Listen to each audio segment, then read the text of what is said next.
불과 100년 전만 해도 이 편지는 사람과 사람을 이어주는 가장 대중적인 통신 수단이었습니다. 이 불교가 시작된 이후에는 스님들 역시 이 편지에 의탁해서 마음을 전했는데요. 그 편지들이 지금까지 남아서 전해지고 있습니다. 그 속에는 진한 그리움과 애틋한 사연이 담겨 있기도 하고요. 또 진리에 대한 논쟁 또는 추상 같은 경책들도 찾아볼 수 있습니다. 이 편지들을 통해 옛 스님들의 발자취를 만나보는 시간, 이 법보신문의 편지로 읽는 스님 이야기를 연재했던 이재영 편집국장과 함께 하겠습니다.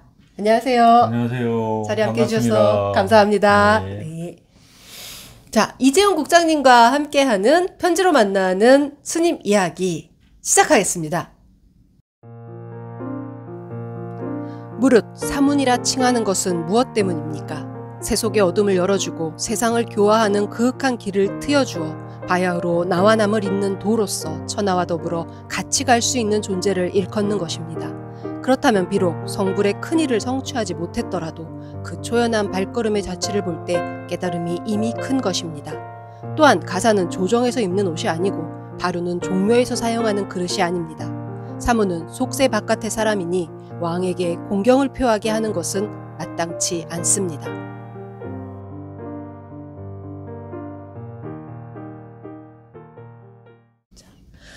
오늘 첫 시간인데요. 이 가장 먼저 소개해 주실 편지, 어느 스님의 편지인가요? 예, 그 4세기 중국 동진시대를 살았던 해원 스님의 편지입니다. 중국 산지성의 심양의 여산이라는 곳에 주석했기에 여산 해원 스님으로 더 유명합니다. 아, 여산 해원 스님이라면 이 불자님들도 한 번쯤은 들어보셨을 법하네요. 이 연불수행인 백년결사의 시조로 손꼽히시고 또 중국 정토교의 선조로 추앙받는 스님 아니신가요? 네. 예, 아, 그 스님이 쓰신 편지군요. 그런데 편지 내용을 보니 사무는 속세 바깥의 사람이니 왕에게 공경을 표하게 하는 것은 마땅치 않다. 아, 이 뭔가 단호한 거절의 분위기가 느껴지는데요. 예, 맞습니다. 여산 해원 스님이 이 편지를 쓰게 된 배경이 있습니다.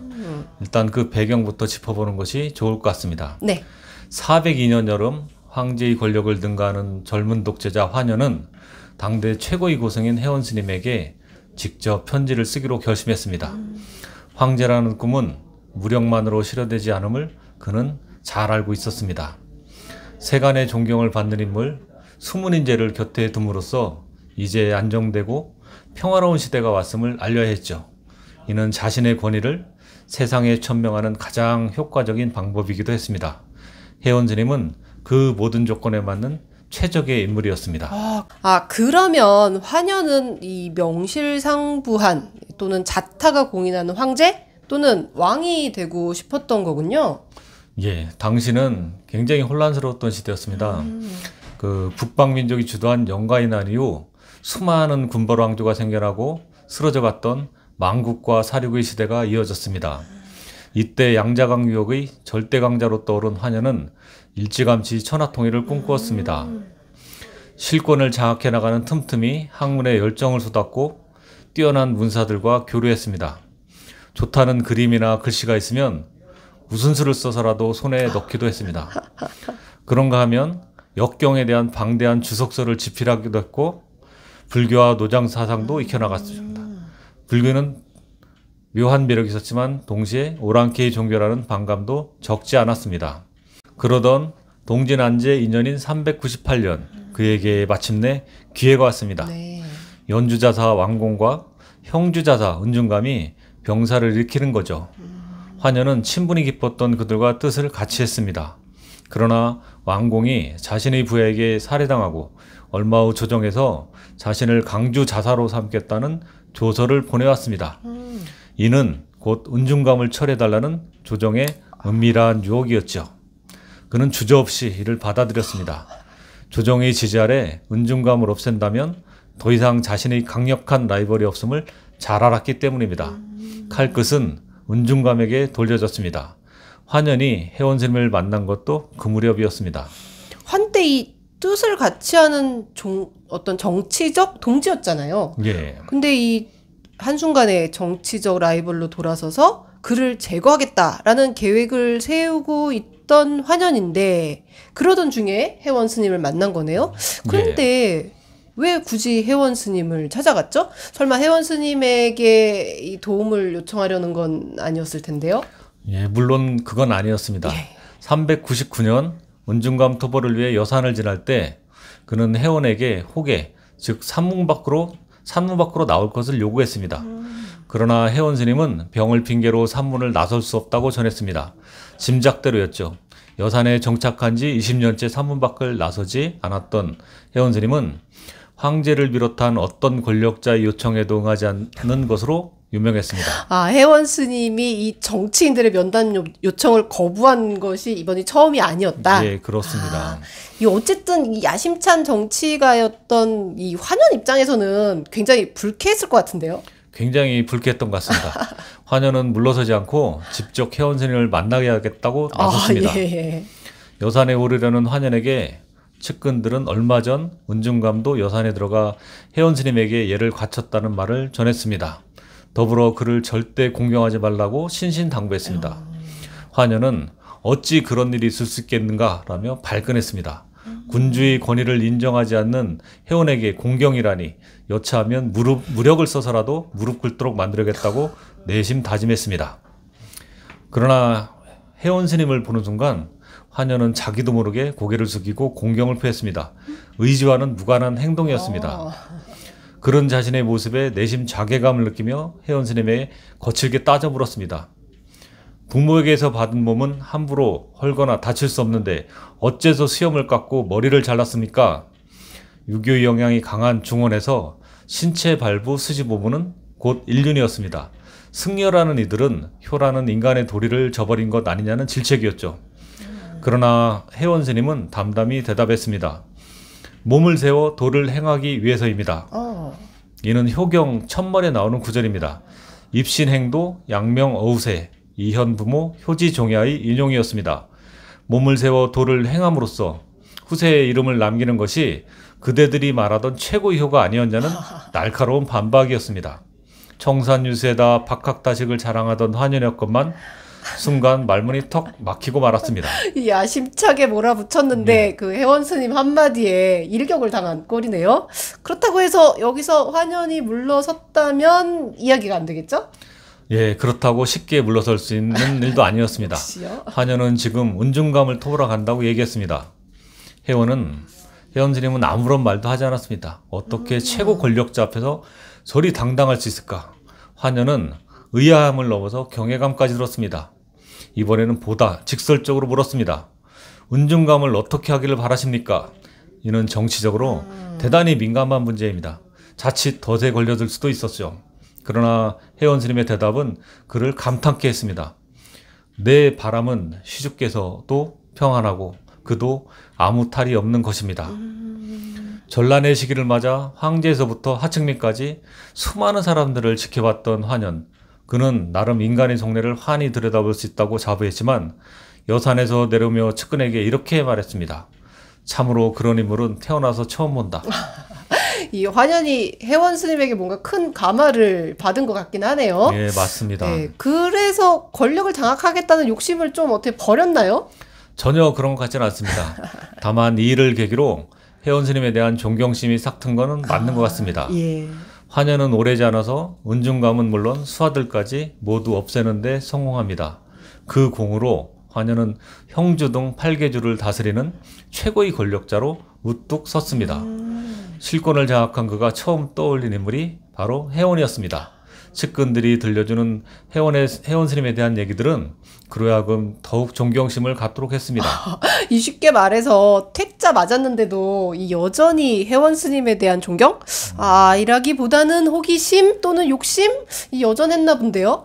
어쨌든 이 단 한 번의 만남으로 누군가의 마음에 이렇게 큰 인상을 남길 수 있다는 것만으로도 참 이 혜원 스님의 이 어떤 가마력이랄까요? 참 놀라운 일인 것 같습니다. 그럼 이 혜원 스님은 과연 어떤 분인지 좀 더 자세히 설명 부탁드리겠습니다.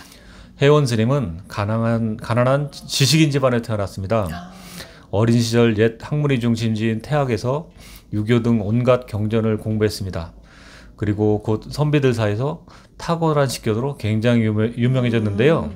그런데 21살 때 노자와 장제에 심취한 그가 운둔을 위해서 하북성 서쪽으로 향하다가 우연히 만난 스승 도안 스님이 그 인생을 송두리째 바꿔놓았습니다. 도안 스님이요? 예. 네. 항산에서 반야경 설법을 들은 그는 유교와 도교 등 9학파가 모두 찌꺼기에 불과하다고 탄식하며 곧바로 동생 해지와 삭발하고 불문에 들었다고 합니다. 불경의 깊은 세계에 심취한 그는 밤낮을 가리지 않고 경전을 읽고 수행에 매진했습니다. 불과 3년 만에 해원 스님에게서 강의를 맡겼던 도안 스님이 중국 불교 앞날은 바로 저 해원에게 있다고 공언할 정도였습니다. 365년 도안 스님이 항산을 떠나 양양을 옮겨갈 때 해원은 이미 교학과 수행의 일가를 이룬 30대 초반의 기품이 있는 승려였습니다. 378년 진왕 부견이 양양을 침공해 그토록 존경했다던 도안 스님을 억지로 장안에 모셔갈 때 도안은 500명이 넘는 제자들의 마지막 가르침을 주었습니다. 그러나 해원 스님에게는 아무 말도 하지 않고 지나치자 해원 스님이 무릎을 꿇고 가르침을 청했습니다. 그러자 도안 스님은 그대와 같은 사람을 어찌 걱정할 필요가 있겠는가라고 말했습니다. 그 진왕 부견이라면 예전에 역사 시간에 배웠던 기억이 나는데요. 맞습니다. 이 347년 전진왕 부견이 순도를 파견해 고구려에 불교를 전했다. 약간 이 암기식 교육의 폐이긴 한데 그 문장이 정확하게 기억이 납니다. 그 부견 맞죠? 네, 맞습니다. 예, 이 도안 스님과 관련해서도 기억나는 구절이 있는데요. 이 부견이 말하기를 10만의 군사로 양양 땅을 공략해서 얻은 것은 오직 한 사람 반이다 라고 했는데 이때 한 사람이 도안 스님이고 이 반 사람은 후대 이제 동진의 역사가로 손꼽히는 습착지를 뜻한다라는 말을 들은 기억이 있습니다. 그 한 사람이 바로 도안 스님이었고 이분의 제자가 해원 스님이시군요. 예, 맞습니다. 그 제자 수십 명과 형주를 거쳐서 심양의 여산 용천 정사에 이른 해원 스님은 이곳이 자신이 머무를 곳임을 단박에 알았습니다. 주변 사람들이 이곳은 터가 좋아도 물이 귀하다고 하자 해원 스님은 지팡이를 두드리며 말했습니다. 만일 이곳이 머무를 만한 곳이라면 마땅히 땅에서 샘이 솟아날 것이다. 순간 옥같이 맑은 물이 솟구쳐 계곡을 이뤘다고 합니다. 예.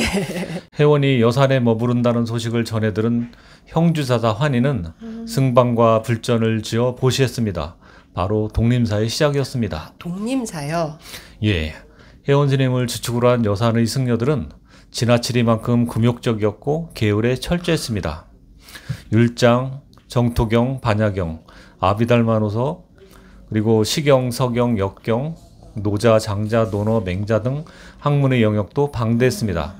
정해진 시간에 제자들이 모여 큰 소리로 경전을 암송했습니다.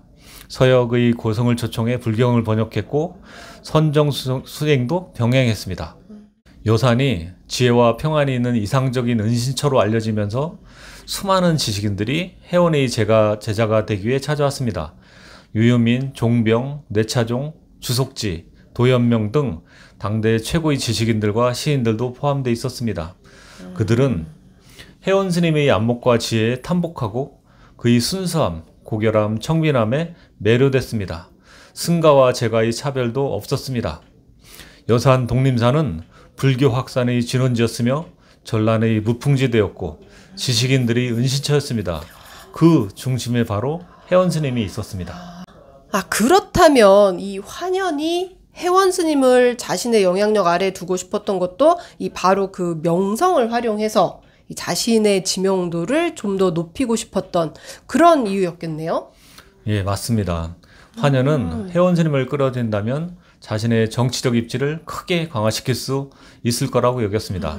그는 조정 내 강력한 반대를 무릅쓰며 해원 스님을 모시려고 애썼죠. 네. 편지와 사람을 보내 조정에 나오도록 적극 설득했습니다. 하지만 그 어떤 노력도 금강석 같은 해원 스님의 마음을 움직이기에는 역부족이었습니다. 해원 스님이 거절할수록 환연의 내부에서 해원 스님의 존재는 점점 커져갔습니다. 그런데요, 이 다른 인재들도 많을 텐데 굳이 이렇게 신하들의 반대를 무릅쓰면서 그리고 더군다나 몇 번씩 이 퇴짜까지 맞아가면서 굳이 스님을 모시려고 했던 이유가 있나요? 당시 불교는 불도진과 도안이 시대를 거치며 중국 전역으로 확대됐습니다. 네. 사찰이 천여 곳, 스님들도 수만 명에 이르렀습니다.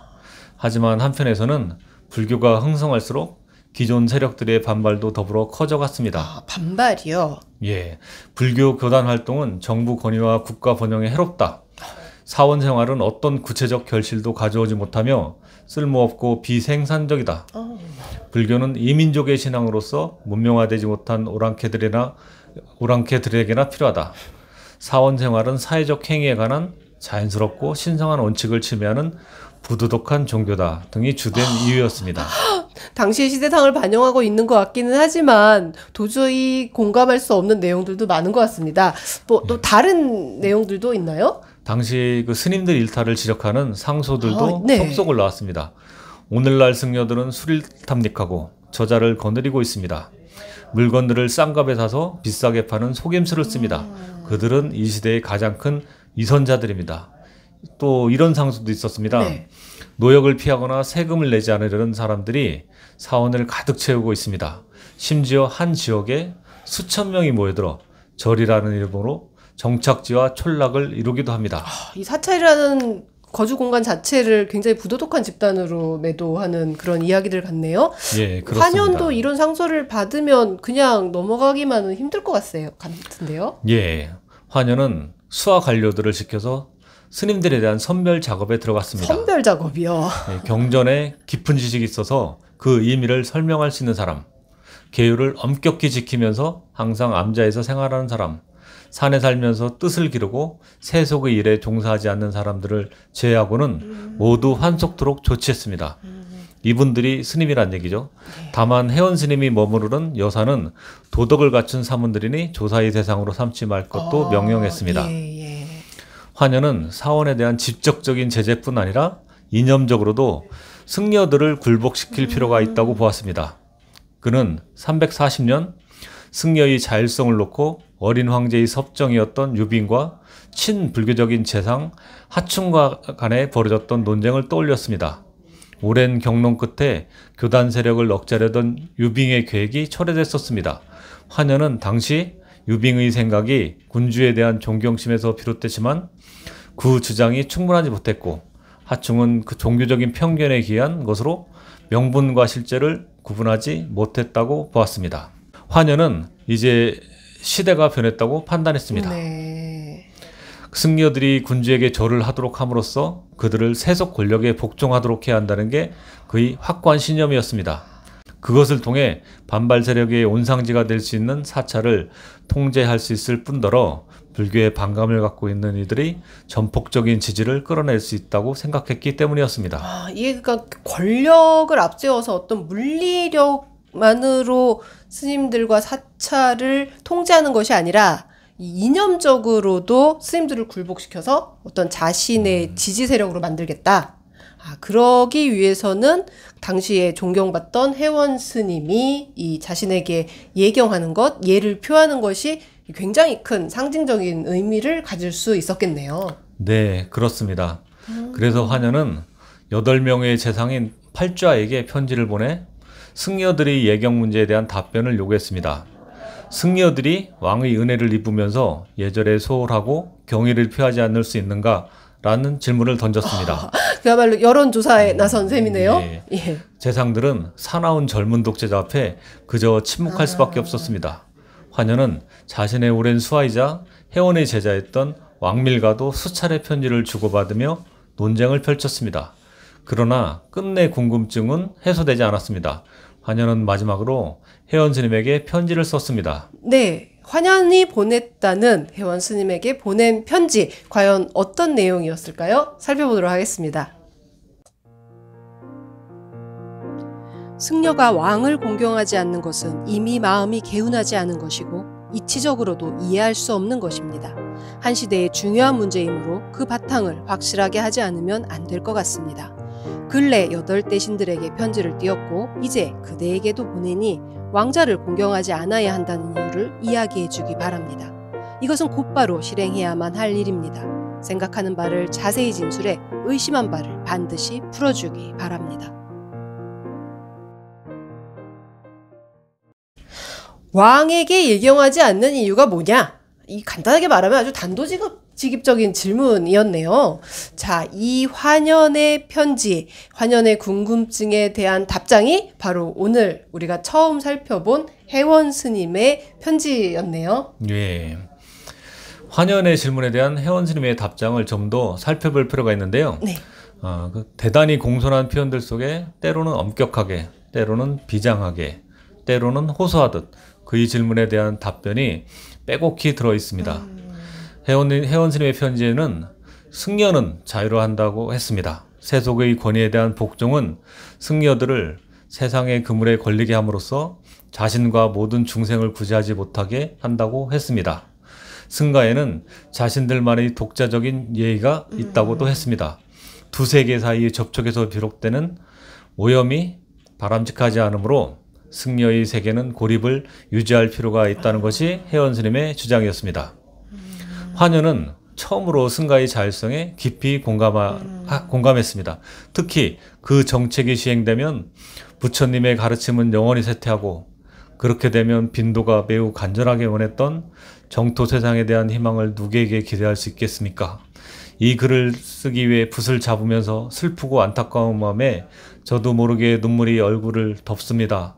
라는 구절에서는 칠순을 앞둔 위대한 고생이 얼마나 고심해서 한 글자 한 글자 써내려갔는지가 오롯이 느껴졌습니다. 이런 답장을 받은 환연, 그래서 어떻게 했나요? 그 두 사람 간의 편지가 오고 간 지는 2년 후인 404년 1월 21일 황제를 내쫓고 스스로 초항에 오른 환연은 곧바로 승려의 특권을 인정하는 칙령을 반포했습니다. 네. 불법은 크고 위대해 헤아릴 수 있는 것이 아니다. 군주를 받드는 마음을 헤아려 그들이 자신들 방식으로 공경을 표하는 것을 허락한다. 모든 승려들은 다시 왕자에게 공경의 예를 표하지 말도록 하라. 예. 환연을 따르는 관료들이 갑작스러운 정책 변경에 거세게 항의했지만 그는 더 이상 이를 문제 삼지 말 것을 명했다고 합니다. 사실 환연이 승려 제재 정책을 왜 포기했는지에 대해서는 명확하지 않습니다. 다만 혜원 스님이 정기에 답신을 받고 망설이다가 결행하지 못했다는 기록처럼 환연의 결정에 혜원 스님이 미친 영향이 가히 절대적이었음은 분명한 사실입니다. 네. 환연은 황제 오른 몇 달 뒤 경구 지역에서 거병한 유유히 세력에 패해 서쪽으로 다나왔습니다. 그곳에서 익쥐 병사들에게 죽음을 당했습니다. 그때가 404년 6월 20일, 네. 그의 나이 35살, 칼로 수성했다 결국 칼에 쓰러진 것입니다. 그럼 스스로 황제의 자리에 오른 지 불과 6개월 만이네요? 야, 이거 좀 허무하긴 한데요. 그래도 이 환연이 죽은 이후에 적어도 혜원 스님은 조금 편안해지시지 않았을까 싶은데요. 혜원 스님은 그 뒤에도 황제의 부름이 있을 때도 내려가지 않는 등 35년간 꿋꿋이 여산을 지켰습니다.